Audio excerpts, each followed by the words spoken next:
One day, I found myself in a situation I could have never imagined. It all started when I took my husband to the doctor for a regular checkup. What was supposed to be a routine visit turned my world upside down. Dr. Lawrence, with a grave expression, shared some shocking news about my husband. The severity in his eyes told me this was no joke. I felt a wave of panic and disbelief wash over me. My husband, who I had cared for through his illness, was now a source of fear and concern. Dr. Lawrence urged me to consider my safety, suggesting I might need to distance myself from my husband. His words left me feeling overwhelmed and scared. My name is Betty Friedan, and I'm a 50-year-old who has dedicated 10 years to working at a leading pharmaceutical company. That place has become my second home, offering comfort and a sense of belonging. Despite my age, I've continued to work full-time, earning the respect and admiration of my colleagues. Not many people my age are still working as I do, but I've never minded. My dedication to my job was partly because I remained single until 4 years ago. My manager, Gerald, and I shared a close bond, partly because we were both single. He once jokingly asked if I was ever going to get married, a comment that could have been taken the wrong way, but I knew it was all in good humor. Around that time, I was secretly seeing Richard, who would later become my husband. Richard was a bit older, previously married and divorced, and like me, wasn't interested in having children. We met through a marriage consultation service, seeking companionship for our later years. Choosing to keep our relationship private, we didn't share our plans with anyone, even as our manager made light-hearted jabs about marriage. Eventually, Richard and I tied the knot quietly without a ceremony, simply signing the necessary paperwork at City Hall. The simplicity of the process surprised me, but I was excited for our future together. But now, faced with Dr. Lawrence's alarming advice, I was forced to reassess everything. My feelings of compassion for my sick husband were now tangled with fear and uncertainty. Dr. Lawrence's words echoed in my mind, urging me to take action for my own safety. As I stood there trying to process the situation, I realized I needed to make a decision, and fast. The life I had known and the future I had envisioned were suddenly on uncertain ground. I'm La, and my husband Richard works at a factory. To be honest, I earn more than he does. Richard started his job there right after finishing high school. As for me, I grew up in an orphanage and always dreamt of being independent. That's why I didn't want to quit my job at the pharmaceutical company even after we got married. I loved my job too much. When Richard and I tied the knot, I immediately told my manager, Gerald, about it. He congratulated me, but I could tell he had mixed feelings. Maybe he felt a bit lonely because his buddy in singleness, got married first. I tried teasing him about it, but he brushed it off, so I let the matter drop. Despite Gerald's reaction, I was over the moon about starting a new chapter with Richard. I imagined all the wonderful things our future would hold, but reality turned out to be less shiny than my dreams. Life as newlyweds was pretty standard. Not much changed for me. I kept working, and the biggest change was probably moving to a more rural area and commuting by car instead of bus. Richard and I shared my old car because he didn't have one. About a year into our marriage, though, things started to get rocky. Richard began showing signs of depression. He seemed off, hardly eating his breakfast, getting lost in his thoughts, and even getting small things like condiments mixed up.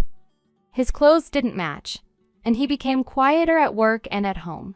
Although I've always appreciated Richard's quiet strength, his silence became too heavy, making it feel like I was living alone.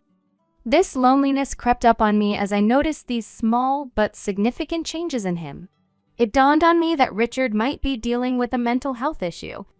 Watching someone you care about struggle without knowing how to help is incredibly hard. I decided to take Richard to a clinic that specializes in mind and body health, where he was diagnosed with depression. I had a basic understanding of depression, but hearing the diagnosis made my world feel a bit dimmer. The doctor explained that the best way to tackle depression is to address its root cause directly. However, pinpointing the exact reason for Richard's depression was challenging. He had been working at the same factory for years without any issues, and nothing significant had changed in his job. If anything, I worried that perhaps our marriage had somehow contributed to his state. During our conversations with the doctor, I assured him that we were living a content life and couldn't identify any direct pressures at home that might have led to Richard's condition. The doctor encouraged us to return if we noticed any changes or had any insights into potential causes of his depression. Despite multiple visits to the clinic, we couldn't find the root cause of Richard's distress. Over time, his depression only deepened. On his worst days, Richard would barely get out of bed, plagued by headaches or calling in sick to work. His appetite vanished, and he lost a noticeable amount of weight. Eventually, he was unable to continue working and had to leave his job. Richard felt terribly guilty for putting all the financial burden on me, but I reassured him that I was okay with working. My primary concern was his well-being. It was tough to see him so affected, and I constantly worried about him, especially when I was at work. There was an incident where he went out and couldn't find his way back home, which made me fear he was battling not just depression, but potentially dementia as well. This possibility added to my stress. When colleagues asked about how things were going, I had to admit that Richard wasn't improving. Seeing someone you love struggle so much without a clear way to help is incredibly difficult. Gerald noticed I was looking particularly worn out one day and handed me an energy drink. Drinking it made me feel a little better, and I was touched by his gesture of support. He reminded me that we're all in this journey together, and his words nearly brought me to tears. With everything going on with Richard, I hadn't realized how much stress I'd been piling up on myself. It became clear that I needed to keep myself together, or else I might break down too. So, I threw myself into work, trying to maintain some normalcy in our lives. 1 years have flown by, and things with Richard haven't improved. In fact, they've only gotten worse. As our 3rd wedding anniversary approached, I couldn't see any light at the end of the tunnel for his condition. Then, one morning, I noticed our car wasn't where it should have been. Confused, I checked again, but the car was definitely missing. Since Richard's diagnosis, I was the only one who drove it. I hadn't used the car since the day before, which meant it should have been at home. Concerned, I asked Richard if he knew anything about where the car might be. He casually mentioned he thought it was there when he got home yesterday. I remembered he had gone out for a bit while I was at work. The doctor had suggested he try walking or jogging to help him cope. If the car was there when he returned, it must have disappeared sometime during the night. With the car gone, I had no choice but to use public transport, which made me about 10 minutes late for work. I explained the situation to Gerald, who was understanding but puzzled about the car's whereabouts. He wondered if Richard might have taken it, but I dismissed the idea. Given Richard's condition and his aversion to driving since falling ill, it didn't make sense. Despite Richard's occasional lapses in memory and frequent mood swings, I couldn't imagine him being responsible for the missing car. The mystery of the car added yet another layer of complexity to our already challenging situation. Right after realizing the car was gone, I didn't waste any time reporting it to the police, hoping it would turn up soon. But deep down, a nagging worry haunted me that it might be gone for good. As if that wasn't enough, something else strange occurred. On the day I was supposed to get my paycheck, I went to the bank to take out some money and noticed that my personal bank account was empty. I was taken aback. We do have a shared account, which I checked next, only to find it was also at zero. This left me completely baffled. Richard and I shared the joint account, but he had no access to my personal account, nor did he know its PIN. Yet, somehow, all our savings had vanished. The cold wave of shock hit me hard, and once home, I confronted Richard. I asked him if he knew anything about the missing funds from our joint account. He seemed genuinely confused and denied knowing anything about it. Considering his state of mind due to depression, I hesitated to press further, fearing it might add to his stress. Richard, with his gaze fixed on the ceiling, seemed distant, lost in one of his frequent dazes attributed to his condition. It made me wonder if he could have actually taken the money. Planning to bring this issue up with the police, I was overwhelmed by the double blow of losing both our car and our savings. The financial pinch was sharp, made worse by my lack of a family safety net, having grown up in an orphanage with no parents to turn to for help. Amidst these troubles, it was suggested that we switch Richard to a larger hospital with more resources than the small community psychiatric clinic we'd been using. The clinic had reached its limits in what it could do for him and recommended a general hospital for better care. They even provided a referral letter. So, we decided to make our first visit to the general hospital, taking a taxi there. The experience was new and a bit daunting for me, and throughout the journey, Richard remained quiet, lost in his own thoughts as we arrived at the hospital. Taking a deep breath, I walked into the hospital, handing over the referral letter at the reception and bracing myself for a bit of a wait. Given it was a bustling general hospital, the lobby was crowded with patients, each waiting for their turn. After around an hour, Richard was finally called in for his consultation. While he went inside, I took out a book to pass the time, but barely had Richard entered the doctor's office when a nurse approached me. "Excuse me, are you Mrs. Simmons?" she asked. I confirmed, and she mentioned the doctor wanted to see me. I was used to discussing Richard's condition, so I assumed it was a similar situation this time and followed her, albeit with a bit of anxiety. The nurse led me to a different room, where I was greeted by a doctor who looked about a decade my senior, with graying hair and a kind demeanor. Before I could even settle in, I asked if this was about Richard's condition. He nodded gravely, and I prepared myself for potentially bad news. The doctor's next words took me completely by surprise, however. He urged me to distance myself from my husband, revealing that Richard had been arrested for fraud 10 years ago. My mind spun with confusion. Why was this coming up now during a routine medical visit?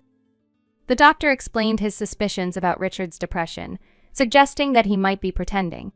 He recounted recognizing Richard from a surgery 10 years ago, where he had treated a deep cut on Richard's leg. The revelation was jarring. Here I was thinking we were addressing Richard's mental health, only to discover his hidden past and a possible deception about his current state. This unexpected turn of events left me reeling, trying to reconcile the caring husband I knew with the person the doctor described. When the doctor mentioned recognizing a large scar on Richard's right leg, everything started to make sense. I knew of the scar but never knew its origin, as Richard had never mentioned it. Learning that the doctor before me was the one who had treated Richard's injury years ago felt like an unbelievable twist of fate. The story unfolded further when the doctor revealed that Richard had injured himself during a dispute with his former wife, a dispute that arose because he had swindled her. He had stolen her luxury items and money. Shockingly, he had also feigned dementia during that time, manipulating his wife into lowering her guard before committing the fraud. This pattern of pretending to be ill to facilitate his deceit was appalling. Hearing about Richard's criminal past and his arrest was staggering. I hadn't looked into Richard's background before marrying him. Being alone most of my life, I was just happy to find someone willing to be my partner. The doctor's stern warning that Richard could be a danger to me sent chills down my spine. There was a seriousness in his tone that made it clear this was no laughing matter. The realization hit me hard. I had been deceived. In the days that followed, I struggled to act normal around Richard while secretly planning my next steps. I decided to set up surveillance cameras around our home to watch Richard's activities when I wasn't there. About a week later, I noticed a missing watch and bag. Reviewing the camera footage, I saw Richard leave the house with them and return later with a wad of cash, looking suspiciously pleased with himself. His demeanor did not match that of someone suffering from depression. This footage confirmed my worst fears. Richard was behind the theft of my belongings, the car, and our savings. Facing the hard evidence of his deceit was crushing. Richard had lied to and manipulated me, betraying the trust I had placed in him. It was clear that I needed to take significant action against someone who had pretended to be vulnerable and in need of care, only to exploit my compassion and generosity. The realization that Richard had betrayed my trust was unbearable. I had dedicated my life to working and caring for what I thought was a sick partner. A mere divorce felt too insignificant a response to the depth of deception I had endured. It was clear we needed to part ways, but I wanted more than just a separation. I wanted Richard to truly understand the gravity of his actions and to make amends for the harm he had caused. With a heavy heart and tears threatening to spill, I gathered the divorce papers and meticulously filled them out with all the necessary details. The following day, pretending everything was normal, I informed Richard I'd be stepping out briefly. I had already taken a day off from work, explaining the urgency of my situation to my employer, who had agreed to my sudden leave. At the police station, I presented my case, showing the officers the footage I had captured of Richard's deceit. Initially, they were hesitant to proceed based solely on the video. However, after verifying with the pawn shop, where Richard had sold the stolen items, and locating my car being sold as a used vehicle, the evidence against him began to mount. It was also confirmed that he had unlawfully accessed my bank accounts, and suspicions about his feigned depression were raised. As the truth unraveled, I was overwhelmed by a complex mix of relief and sorrow. The police decided to act swiftly, given Richard's criminal history, and prepared to arrest him. Returning home with the officers in the early afternoon, I found Richard at home, visibly startled by my unexpected presence and the sight of the police. Despite the divorce papers in my hand, his attention was fixed on the officers as one of them declared his arrest for fraud. Richard protested, claiming his depression as a defense. But I knew better. The doctor from the general hospital had already shed light on the likelihood of his deceit regarding his mental health condition. In that moment, facing both the legal consequences of his actions and the end of our marriage, Richard's facade began to crumble. The decision to take this course of action was difficult, but necessary to protect myself and seek justice for the betrayal and manipulation I had endured. On my recent visit to the hospital, a doctor recognized Richard from his past actions. He shared that Richard had once feigned dementia to trick his former wife and expressed doubts about Richard's current claims of depression. Despite these serious accusations, Richard remained unshaken in front of the police, dismissively denying everything. It was as if his history of deceit had prepared him for this moment, showing no sign of guilt or remorse. Richard challenged us, demanding proof of his fraudulent actions. His boldness was baffling, especially with the police right there, ready to arrest him based on solid evidence. It was a clear indication of his habitual manipulation and his underestimation of the situation's seriousness. For 4 years he had lied to me, taking advantage of my trust to steal from me and misuse my goodwill. Yet, in a twisted turn of blame, Richard suggested it was my fault for being too trusting, insulting me further. His audacity was astounding. I had supported him, hoping for his recovery, only to be repaid with betrayal and scorn. In that moment, my patience vanished. I declared my intention to seek legal advice and pursue alimony, urging him to face the consequences of his actions at the police station. My outburst surprised even the officers, but it seemed to shake Richard's composure finally. As the police handcuffed him, Richard's defiance crumbled. He looked defeated, his arrogance replaced with frustration as he was led away. Watching the scene, I felt detached, as if observing someone else's life unraveling. Since the doctor's warning, nothing seemed real anymore. Yet, here I was, facing the harsh truth of my situation, determined to move forward from the chaos Richard had created. Watching Richard being led away by the police felt surreal, almost like a scene from a dream. This moment marked a turning point, allowing me to envision a return to my life before the chaos of marriage engulfed it. Though a sense of relief washed over me knowing I wouldn't spend my future under Richard's manipulative control, a wave of loneliness followed. Having waited more than 47 years to marry, the prospect of solitude once again cast a shadow over my newfound freedom. 2 months later, our divorce was finalized. The process had been slightly delayed due to Richard's arrest, but by the time everything was official, my emotions had settled, enabling me to reflect on our shared history with a clear mind. Richard's future was uncertain, facing imprisonment for his second offense. I could only hope this experience would lead him to sincerely reconsider his choices. In the wake of our marriage, which had dissolved into nothing more than a disillusioning memory, I found myself pondering my next steps over a simple lunch at work. It was then that my boss, Gerald, approached with a casual yet loaded comment as he joined me with his store-bought hot dog lunch. "I think you'd be just fine if you were with me," he remarked, almost offhandedly. His words caught me off guard, and it took a moment for their full weight to sink in, leaving me momentarily flustered. "Yes, I'm serious," he added, seeing my hesitation, his tone smooth yet sincere. I was speechless, my lunch momentarily forgotten as I processed his proposition. Gerald then returned to work, leaving me to contemplate his unexpected offer in a daze. The idea of a romantic relationship with Gerald had never crossed my mind. Yet I couldn't deny the care and stability he had always shown me. His steady presence and responsible nature suddenly cast him in a new light, despite my initial reaction to evaluate such matters. As I continued eating, the seeds of possibility Gerald had planted began to take root, suggesting a future I hadn't dared to imagine until now. The thought of inviting Gerald out for a meal after work sparked a warmth within me, kindling a sense of hope for the future. Perhaps this was the perfect moment to embark on a new journey, to explore the possibility of happiness and companionship once again. The idea of stepping out of my comfort zone and into a new beginning with someone who had shown me kindness and support felt both thrilling and comforting. Tonight, I decided, could be the start of something new and beautiful.